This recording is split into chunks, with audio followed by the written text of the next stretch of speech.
tell me you're in Hong Kong without telling me you're in Hong Kong. Influencer style. So, ganyan.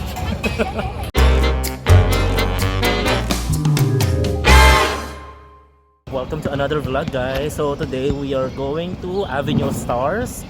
Yun yung famous na parang ano ba to? Para isa sa mga tourist spots here in Hong Kong. So actually hapon na ako lumabas. Nagising kasi ako siguro mga early 9. Natulog ako 4 a.m. and then nagising ako ng mga 9 a.m.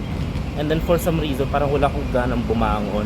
So same with yesterday, inantay ko na parang umalis lahat yung mga roommates ko. And then right now, since hapon naman na, and maganda kasi dun yung mamaya after sunset, I think mga 8 p.m. yung Symphony of the Stars. And since it's a weekend, I mean guaranteed yun na merong parang light show. So ayun, naglalakad lang ako kasi mga 30 minutes away lang naman siya from my hostel. So simple lang yung ating outfit ngayon, parang turtleneck lang kasi hindi pa naman sobrang winter na sobrang lamig. So nakita ko yung weather, nag-check na ako ng weather bago lumabas. So ayan, naka-shorts lang ulit ako and then yung aking sneakers. So dire-diretso lang to.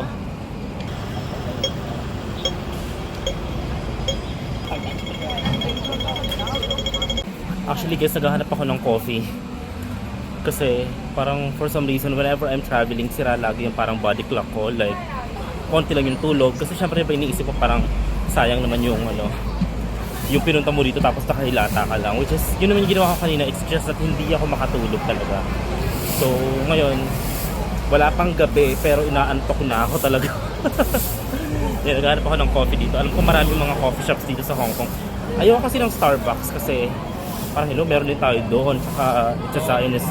Tsaka basta ayoko ng Starbucks. For me it's overrated and it tastes like shit. Free workout. At Pasko pa rin dito sa Hong Kong, di ba? Hindi pa rin nila tinatanggal yung kanilang mga Christmas lights.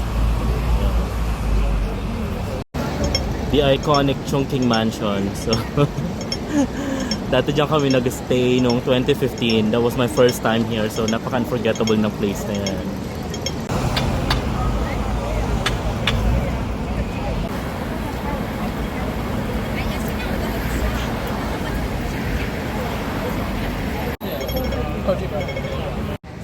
And here we are.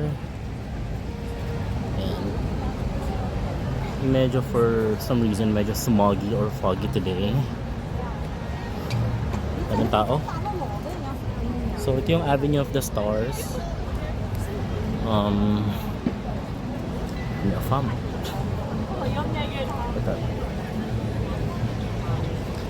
Wait lang, punta tayo dyan. I think they're waiting for the light show na, pero later pa yan eh. Okay.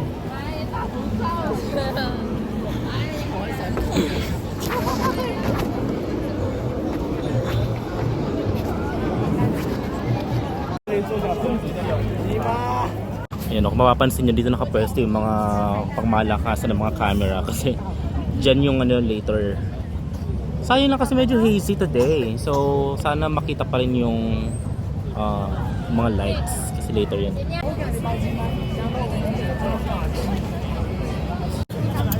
Guys, putang ina, ang hirap mag-selfie. Kasi kanina pa ako dito may pwesto. So itong parang yellow hair na yan. Para mapansin niya, nandun na ako sa likuran niya. Tapos ginagawa ko, parang tinatakpan ko siya. So marunong naman siya makaramdam in fairness kasi umalis siya. And then, yung after ko talaga mag-selfie, after ko mag-video, ko sa kanya, go ahead. Tapos parang medyo nag-make face siya, parang gumanon siya. Kasi nga parang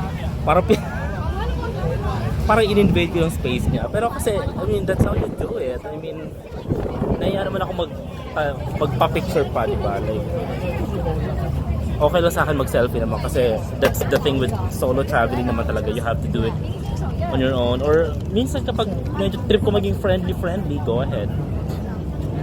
Pwede talaga ako makipag-usap. Shala.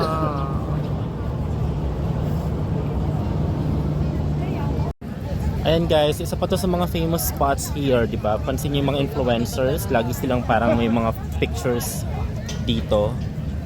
Ang pangat lang ngayon kasi sobrang daming tao, tsaka madilim na, pero usually if you would do it ng morning tapos hindi masyadong crowded, have yan. So excuse me, sorry. Ayan, dyan. Dito yon may mga pasandal-sandal yung mga influenza. Dyan. Oh, diba? Dyan yan, usually.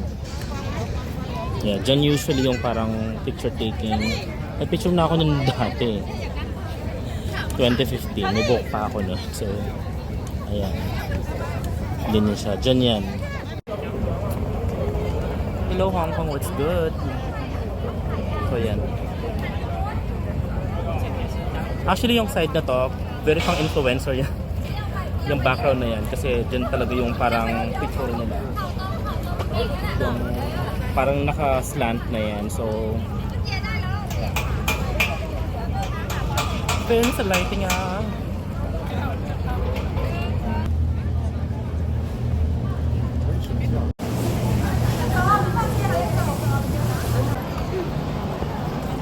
Get in the way. Doon sa naman yung nakikita ko guys. Now, I'm looking for Cafe de Coral kasi may mga nag-suggest sa akin na i-try ko daw. So, and marami daw doon parang mga Filipino food like, kasi parang I've never tried rice pa dito for 2 days na. So, here. Wala.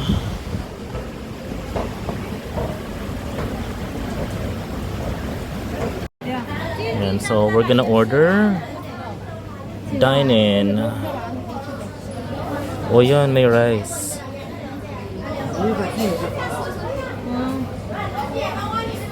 Para masarap tong sizzling plate. Oh, steak set, sausage, cream sauce, egg. Oh, 69. Rice noodles.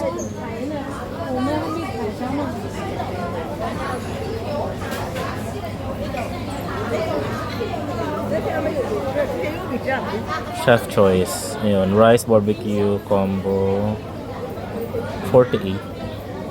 点上啦。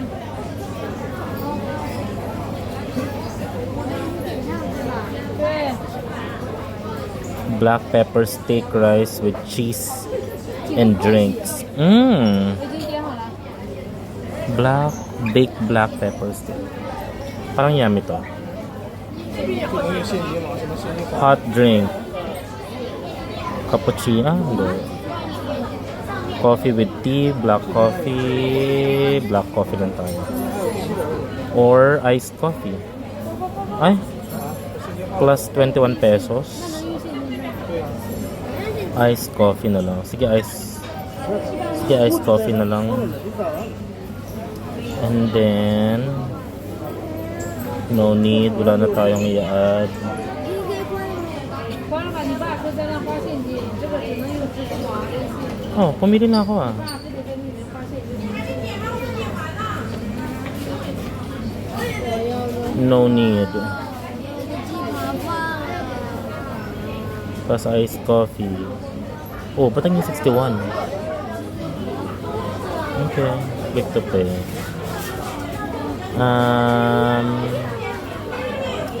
Octopus card ba?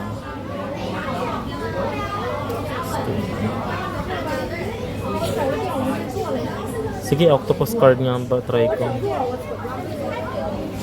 Connecting to octopus. Okay, wait lang. Kunin ko lang yung octopus card. Need a receipt? Of course, I need a receipt, bitch. Okay. Ay. Okay, so gano'n sila sa paper. Now we're gonna get inside. And then, paano ba to? Isa-serve ba to? Or what?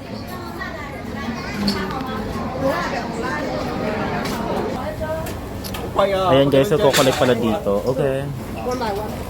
Ayan, so nasa worth 500 pesos tong meal na to. Kasi nasa $61 siya. Umabot. Okay. Hopefully it's worth it kasi mukha namang okay dun sa picture. Pero diba, let's see. Okay.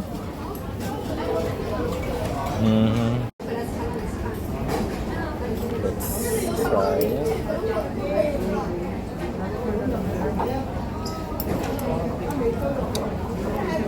Oh, in fairness, iced coffee nila guys. Mukha naman siya legit. 8、7、6號請到櫃台取，多謝。8、7、6號请到柜台，谢谢。 Ang lalaki ng kamatis.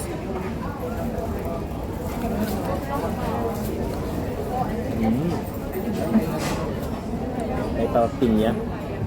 877號請到櫃台取，多謝。With onion. Ayoko ng 8請 onion. 到櫃台，謝謝。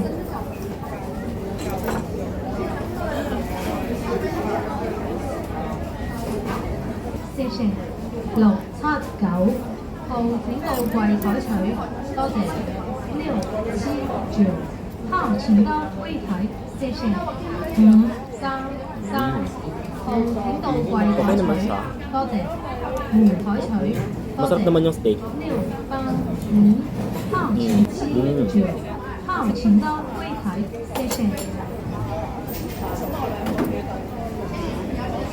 Yummy guys. Actually gusto ko i-try talagang pinaka parang mega meal nila kanina, yung parang may mga sausage ganyan. Siguro mga sa last day ko. Kasi medyo pricey dito.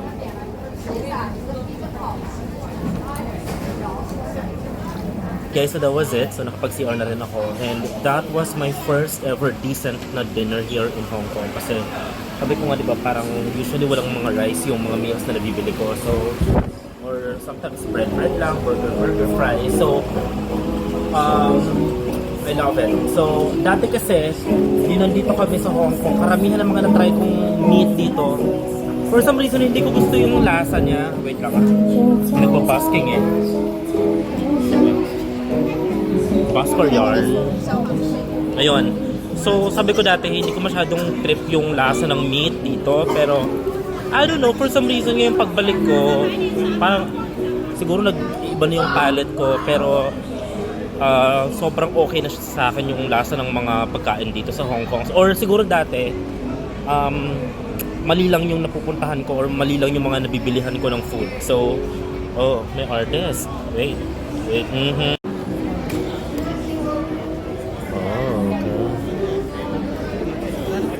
Ang daming paandar dito guys. Actually kasi later pa naman yung yung Symphony of the Stars. 8 PM pa siya and it's just going to run for 10 minutes. So, nag-dinner muna ako and then mag-ikot-ikot. So yan, merong mga parang street shows here. The children understand danger. I'm talking to the big people. Okay. You're gonna go home, you're gonna try to impress your family, you're gonna get hurt. Ayan. Laki oh. Yan yung mga ferry guys. So, actually pwede mo siyang i-book eh. You can actually book yung parang ferry trip. So, kaya naman yung mga cruise. Ayan. Tama. Yung mga ganyang cruise na tour. So, lalarga yan mga yan. I think iikot lang sila dito talaga sa harbor. So, yan. Ang daming tao. Diyos ko. Nakakatuwa pag nasa ibang bansa ka tapos parang meron kang nakikita na parang feeling mo Pinoy. Tapos minsan magkakatitigan kayo, tapos alam mo yung parang nag-uusap kayo na parang kabayan? Or yung gano'n. Ako talaga usually, ang bilis kong ma-recognize kung Pinoy eh. I don't know, there's something with the face. Although makakamukha naman kasi diba yung mga Indonesians, Malaysian, Thai, or even Chinese, diba karamihan parang para-pares lang. Pero usually, ayaw ko, yung instinct ko, tsaka lalo na pag nagsalita na. Pag nag-English na, alam mo yung parang Pinoy accent for some reason. So, ayan, umakit ako dito sa may bridge to get the best view. So, yun siya.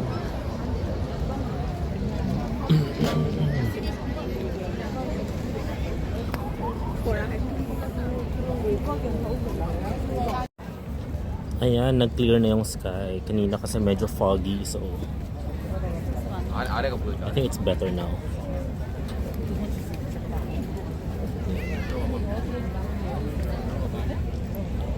Let's look for a spot. Diba? Okay.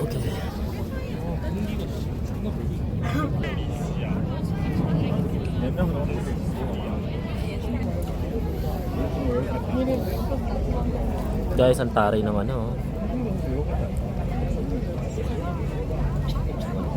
taray.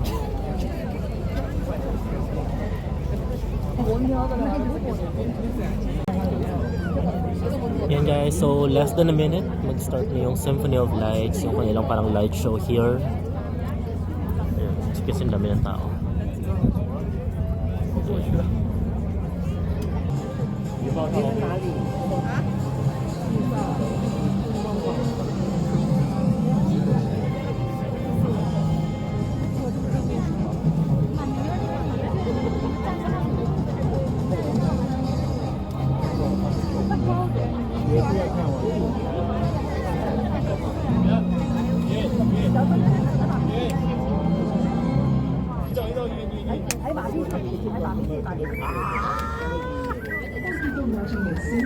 Diyos ko.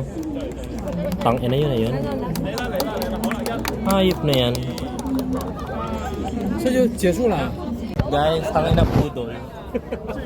Lahat kami nalawa. Like, that's it? 手快手快。 Like, that's it? Okay, like we waited for like hours for that 10-minute show, which is not that super impressive. I don't know, like maybe I've expected way too much. Anyway, that was it. So